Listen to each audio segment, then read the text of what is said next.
we seem to be ratcheting up the national debt more and more, and it only goes one way.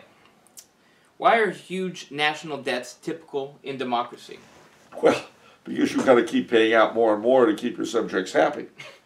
And the problem is, when you've got your population going down, you have less and less income.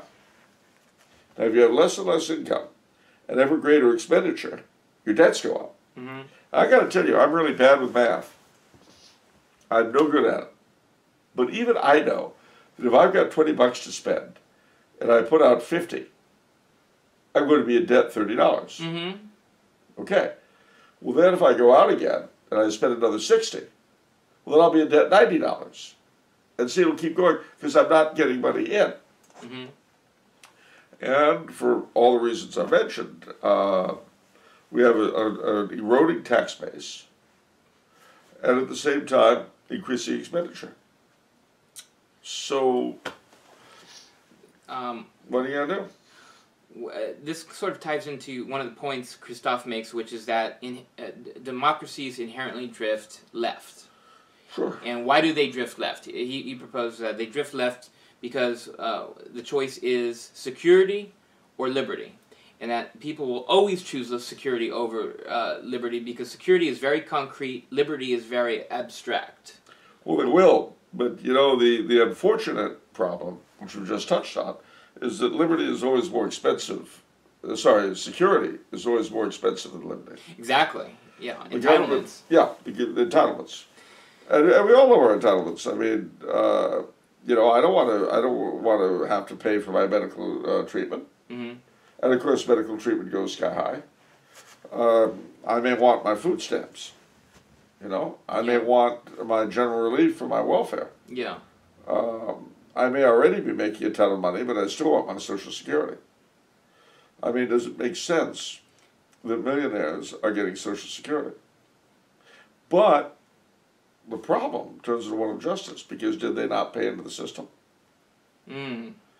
They may be making millions, That's true. But they paid into the system. Why are they paying Social Security if they don't get anything out of it? Precisely. Yeah. I mean, and the problem is, too, you know, you can say, well, soak the rich. Okay, then what? And, you know, yeah, as you kind of touched on, you know, part of the problem, too, is you look at it from a politician's point of view. You know, you want to get elected, have all these interests, you want to give everyone a piece of the pie. Yeah. And there's that tendency to overspend. Otherwise, you're breaking your promises. Exactly. Nobody wants to say, sorry, I can't do what you want me to do because we can't afford it. Who is going to vote for someone who says, I'm cutting off your blank? Exactly. You know, well, fill in that blank. Exactly. Nobody's going to. And yet, if we were honest, which we aren't, which is possibly why we have the rulership we have, if we were honest with ourselves, we would have to admit the terrible truth, which is that everything at the end of the day has to be paid for. Even if you say, well, the government will pay for it. Well, where does the government get the money? Mm-hmm. Well, they can always print up more. Okay, yes, they can do that. Yeah. And then the value of it goes down the tubes. I mean, the problem, ladies and gentlemen, is that you can't escape reality forever. You can't do it. You may die before the bill comes due. That's certainly true. You know, if you've got $25,000 in credit card debt and you don't really have any kind of an estate, mm-hmm. and you die, guess what happens to that debt? What? Poof. The credit card company writes it off. Wow. So, that's the only way you get a free ride. But even then, there's a price to pay. You know what the price to pay is? What? You have to die. No. The company may have to write off your debt, but you have to die. Yeah. As long as you're alive, you got to pay.